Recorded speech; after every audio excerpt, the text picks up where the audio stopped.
I am going big this quarter. I have set myself a bold goal and I've got a hard deadline with an exciting trip to Thailand coming at the end of the year. But I refuse to let my business growth come at the cost of my well-being. So in this episode, I'm pulling back the curtain on how I'm actually supporting myself right now. The mindset shifts, the boundaries, and the small but powerful practices that are making the momentum sustainable. And before I dive in, if you would love some support to boost your own Q4 sales in a way that feels soulful and not like you have to push harder, I am hosting a free masterclass on October the 15th on AI shortcuts to boost your Q4 sales without burning out. I'm going to show you how to use gentle, human-first AI strategies to make the most of this season without sacrificing your voice, your values, or your energy. You can sign up for that at ruthpoundwhite.com/workshop, and I'll pop that link in the show notes as well. Welcome to the Soulful Sales Show, where we talk about believing in the value of your offers, getting them in front of your right people, and selling more of what you do in your unique way. Hi, and welcome back to another episode of the Soulful Sales Show. So in a previous episode, I talked about how I am planning for a really powerful and profitable Q4 without burning out. In that episode, I shared some of the things I did in Q4 2024 and what I'm taking forward and what I'm changing in 2025. And I wanted to record another episode, but this is more on how I am supporting myself, because the truth of it is I am going big this Q4. I have made a conscious and empowered decision to really go for it. I am going to Thailand at the end of the year and it feels really, really good for me. I am so motivated by deadlines. So not only do I have the deadline of breaking up from work for Christmas, the end of the year, but I also have this big trip planned. So it feels really, really good for me to set a big goal and to go big. Now, I will caveat that by saying I am absolutely open to changing my plans. So I've just been planning out all the things I want to sell and all the ways I want to show up in Q4. There is a lot on my list, and I know that some of it can be removed if I need it to, because what will also tend to happen is the closer I get to the deadline, the more overwhelmed I can get. So I've built that into my plan so that there is some wiggle room. But yeah, generally, I'm so motivated by deadlines and I'm really ready to go big in Q4 2025. Not every season, not every quarter is like this for me. I definitely have more intentional times of scaling back. Earlier this year as well, I really intentionally did less publicly so that I could work on stuff behind the scenes. But yeah, this is just where I am. Doesn't mean that it's where you should be too. But I wanted to record this episode because in a season like that, when there is a lot going on and when I do have big goals, supporting myself personally with my mindset, my body, how I feel is very, very important, more important than ever. So I wanted to share some of the ways I am doing that right now to help me not just go big on these goals, but actually to do it in a way that doesn't feel rubbish, that doesn't totally deplete me, that actually feels good. So I think I have about 5 main points and I'm going to get straight to them. I'm on a very short time window to record this episode, so let's see if I can do it in one take. Okay, so the first thing is something I mentioned in the previous episode, but I'm going to mention it again because it's really, really important. Number 1, I am recommitting to big goals. So I just went to this event with Susie Ashworth and I reflected on some of the goals I had set myself in at the start of 2025. And I realized that, I haven't hit my biggest goal. And the only thing stopping me from hitting it going forward is my belief that I can do it. The reason my belief that I can do it is the thing that is stopping me, because if I actually can believe it's possible, I will still aim for it. If I decide that it's not possible and that I can't do it, it changes the way I show up. So I'm recommitting to that goal. And more than that, I am asking myself what the version of me who has already met that goal would choose in the moment. What would that version of me choose? And another question that I'm asking myself, and actually this will come in one of the later points as well, is what would I choose if I wasn't afraid? Because I think a lot of the time when we have a goal and when we can't hold that goal, when we just feel better to let the goal go and decide that it's not happening, the reason we do that is because we're afraid it's not going to happen. We're afraid we're going to be disappointed. We're afraid it's going to be hard. So that question of what would I do if I wasn't afraid is really helping me to discern. Like when I have different choices, it's really helping me to discern whether this is a choice that is good for me in the long run, even if it's a bit stretchy now, or is just something I don't want to do, full stop. So really, really helpful kind of mindset questions. The second point is more of a practical thing. I realize that I have let my boundaries slip massively this year, and especially, and this always happens to an extent, and I do cut myself some slack for this. When I was running my summit, I end up working early, working late, fitting work into little times of the day. It's not the way I want to be living my life, honestly. And at the same time, there are seasons where we do end up in that kind of way of working for whatever reason, but that is not how I want to be doing things going forward. And I also realized when I was at this event with Susie Ashworth that my lack of boundaries isn't necessarily about having too many things to do. When I'm in a summit, I do have a lot to do, and I do actually have plans in place to work with my team differently for the next summit. So I'm hoping it won't be the same situation again. But let's just say sometimes, yes, I do have too much to do and I do need to work extra. Most of the time though, I do not believe that is actually the case. And, let me know if this resonates, because I know this will resonate with some of you. I actually think that my lack of boundaries around stopping working or not working the evenings, the weekends, whatever, is more coming from a place of fear. Like it's either a fear of, am I going to make this work the way I want to if I don't take advantage of working every moment that I can? Or it's a fear of being alone with myself. And that's like a really vulnerable thing to share. But it's not the first time I'm sharing this because, some of us are wired in a way that doing more keeps us safe. Some of us are wired in a way that thinking more and doing less keeps us safe and not doing the thing. I mean, that's a very simplistic way to put it, but I definitely fall into that first category. Doing more makes me feel safe. It makes me feel worthy. It makes me feel valuable. And I think it also makes me feel in control. So therefore, like my lack of boundaries really isn't just about having too much to do. It's about being afraid of what happens if I'm not doing. And what I have realized this year, or maybe that it's not all this year, but the last few months, is that this lack of boundaries has really led to a lack of creativity. Because if you don't have that space in your head when you are not doing, when you are not learning, when you are not being productive and being efficient, you don't have any space to dream. You don't have any space to come up with those ideas. We often come up with our best ideas when we're in the shower or when we're on a walk, when we're not so distracted by things, right? So what I am reminding myself again and again is that working less actually leads to better ideas, more creativity, as well as being good for me, right? But when I'm talking to that fearful part of my brain, I have to frame it in that way. It leads to better ideas. So the boundaries are, I'm going to really, really have firm boundaries in Q4. And I was actually speaking to my mastermind group. I'm in 2 mastermind groups, by the way. I need to do a podcast episode about these. I would say one of them is more business practical and one of them is more spiritual and feeling. So I was speaking to my spiritual mastermind group, and one of the mastermind sisters in that group suggested to me that I create a new work agreement for myself. And I was like, you know what? I love that idea, because sometimes we are living by rules that we haven't consciously set, and bringing it all to awareness and creating a new agreement with myself, I think, is the way to go. So that is definitely something that I am doing ASAP. Boundaries. Okay, so number 3 is supporting my body and my energy. So when I was just about to hit the really busy time with my summit, I was speaking to my coach about how I often go to eating junk food when I'm in a really busy time. And this is a short period of time where I do genuinely just have loads of extra work to do. I often resort to eating really easy junk food. And it's not even just about the time it takes to prep it or how easy it is. It's also about the comfort of that junk food. And we talked about how can I make it easier for myself to eat healthily.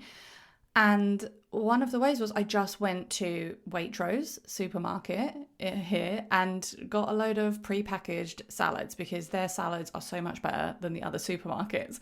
And Waitrose is a little bit out of the way for me, but it was like the reason I'm sharing this is part of me is like, why am I even sharing this? This is like the simplest thing, but clearly it's not the simplest thing because I don't normally do this. And by talking to my coach about it and making a plan ahead of time, I got these salads as much as I could that were, not going to go off. And then I got another batch after that. And I noticed the difference during my summit. I physically noticed the difference of having, even though it's a pre-prepared, pre-packaged salad, not a fresh one that I made myself, I noticed the difference versus the normal like basic cheese sandwich that I might have for lunch. I really, really noticed it. So I feel like, obviously this is a thing that I would be thinking about all the time, but in the summit and the busy seasons, that's when my habits slip the most. And really feeling that difference during my summit, how it felt in my body, was really, really powerful for me. So, like I said, it seems like the simplest tip, but in case you need reminding like I do, I thought I would share it anyway. And of course, I'm also prioritizing my sleep. I am prioritizing my hydration, and I am prioritizing getting outside. I find that just getting outside and walking is one of the best ways to shift my energy. And when I have a lot going on, often my brain can feel very full and it's easy for me to slip into a place of overwhelm and decision fatigue. I feel that moving my body is the best way to shift that. And, if you've been here for a while, you know that I have chronic fatigue. It's really not that bad now, but I do still have to be careful. I definitely have crashes and phases where I cannot be moving my body so much. So in those cases, even just getting outside and doing a lap of the park that is outside my house, which is not that big, even that is helpful. So just reminding myself of these basic things that we all forget. Okay, number 4 is claiming support. So one of the biggest challenges I have had is that when things feel hard, I think that I need to figure it all out myself. And I have, like I said, I've got 2 mastermind groups. Both of these are peer-led mastermind groups. So they're not paid containers. They don't have a leader. They are peer-led and they work because we are all committed. They have been so valuable to me. And just remembering to ask them when I am feeling overwhelmed, when I'm stuck on a decision. And actually, I'll talk about decisions in the next point, but making a decision when I'm stuck between different options, sometimes that is the most draining thing. It's not actually doing the work itself. It's deciding when to schedule this. Should I do this or that? Because I have way more ideas than I can ever act on. And making those decisions is tiring. So using that support and also, having that spiritual support, like I talked about, with people reminding me to work less or nourish my body. Clearly, I wish that I could just remember that myself, and it feels so obvious, like I said before, but I do need other people to help me. And it was my coach that reminded me that maybe I could prep a bit differently. Even if I was still getting pre-packaged food, it could be salads from Waitrose, So really, really helpful. And I also find that sharing some of my goals out loud. So I'm not sharing it with you, but I've shared it with my coach and my masterminds about my goal that I'm recommitting to is really, really helpful. Saying it out loud. Going back to the first point I made about recommitting to goals, it's really easy to let those goals go when you're the only one who knows about them. When you share them with coaches or peers, they become more real. And then there are people who are on your side who can actually remind you of them as well. And also, let's just be real, I often just get a really good dose of perspective when I am turning things into a really big deal that helps to keep me moving. And on the topic of keeping on moving, I want to get to my 5th point, which is making quicker decisions as a way to support my well-being. This was a big aha moment that I had recently. I thought about a lot of the things that I'm planning to do, and one of them in particular has been on my list probably all year, and I've been delaying it and delaying it and delaying it. And I was reflecting on how much mental space that is taking up in my brain. And then I made a list of all the other little things that are taking up mental space in my brain, and I was like, oh my goodness, this is wild. What happened was when I was away in London at this event I talked about, I went back to my hotel room on one of the evenings. I looked at my list and I thought, how many things can I check off this list this evening? And you won't believe I checked off most things. There was probably about 10 things on the list. I probably checked off like 8 of them that evening. They did not take long whatsoever. They were things that I had kind of already decided, but actually wasn't going all in on. And when I say go, they weren't big things. Like one of them was closing a Facebook group for one of my memberships because the Facebook group is so quiet. I just don't need that in my brain. Like they can use my client only Facebook group instead.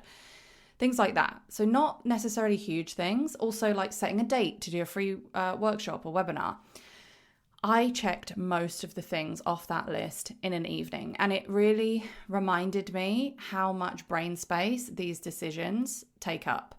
And, you know, one of them I talked about in the previous episode about how I'm planning for a profitable Q4, which was to retire some of my offers as well.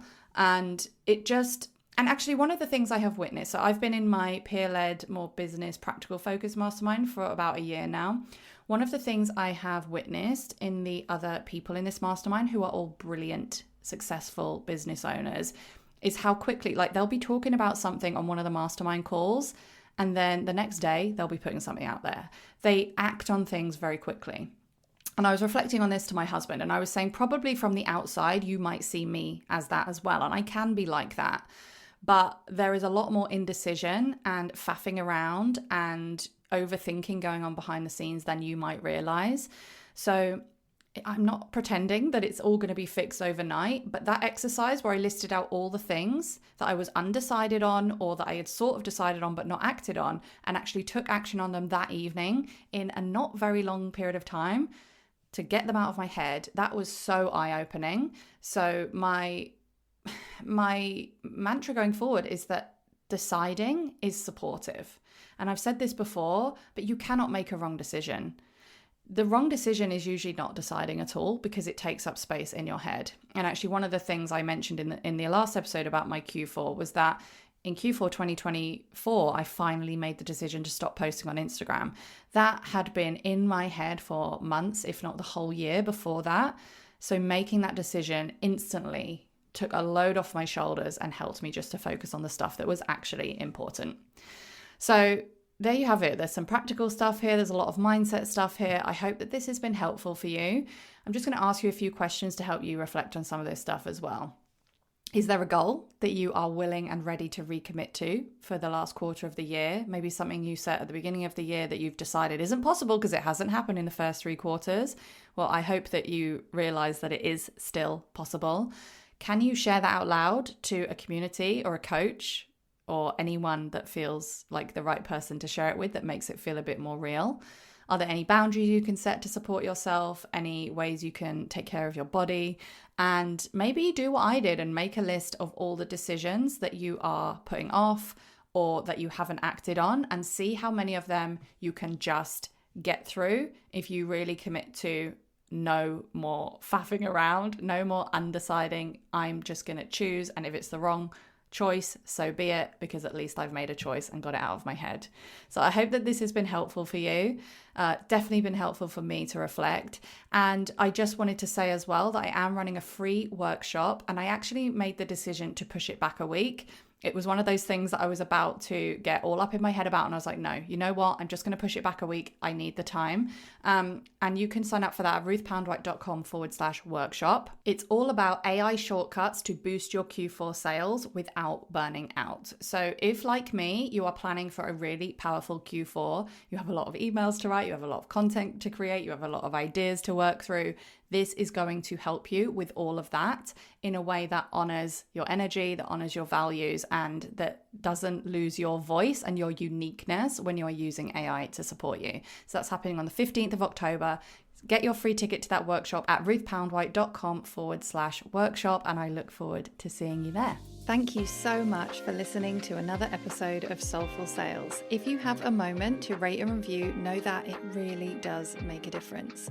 And if you'd like to carry on the conversation, then you can connect with me on Instagram at ruthpoundwhite, sign up to my newsletter at ruthpoundwhite.com/newsletter, or my personal favorite, join me inside the low ticket membership at ruthpoundwhite.com/membership. And keep doing what you're doing because your work really does matter.